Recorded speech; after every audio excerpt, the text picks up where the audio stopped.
संपूर्ण राज्यात उद्या विधानसभा निवडणुकीकरिता मतदान होत असून भंडारा जिल्ह्यातील 3 विधानसभा क्षेत्राकरिता मतदान होणार आहे। यात भंडारा विधानसभा, साकोली विधानसभा आणि तुमसर विधानसभा हे 3 मतदारसंघ असून या ठिकाणी मतदानाची वेळ सकाळी 7 ते संध्याकाळी 6 वाजेपर्यंत असेल।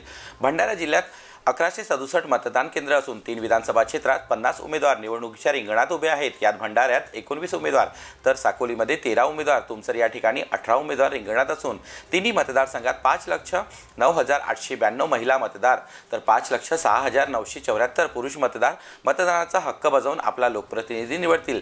तर निवडणूक प्रक्रिया सुरळीत पार पाडावी यासाठी 5,236 पोलीस कर्मचारी अधिकारी यांच्या उपस्थितीत ही निवडणूक प्रक्रिया पार पडणार आहे।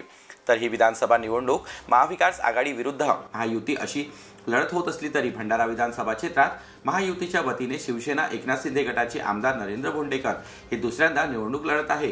तर महाविकास आघाडीच्या वतीने काँग्रेस पक्षाने पहिल्यांदाच पूजा ठवकर या महिला उमेदवाराला संधी दिली आहे। तर साकोली विधानसभा क्षेत्रात महायुतीच्या वतीने भारतीय जनता पक्षाकडून अविनाश ब्राह्मणकर हे भाजपच्या कमळ चिन्हावर निवडणूक लढत आहेत।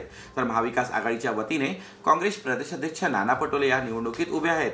तर तुमसर विधानसभा क्षेत्रात महायुतीच्या वतीने राष्ट्रवादी अजित पवार गटाचे आमदार राजू गारेमोरे हे दुसऱ्यांदा या मतदारसंघातून निवडणूक लढत आहेत। तर महाविकास आघाडीच्या वतीने शरद पवार गटाकडून माजी आमदार चरण वाघमारे हे निवडणूक लढत आहेत।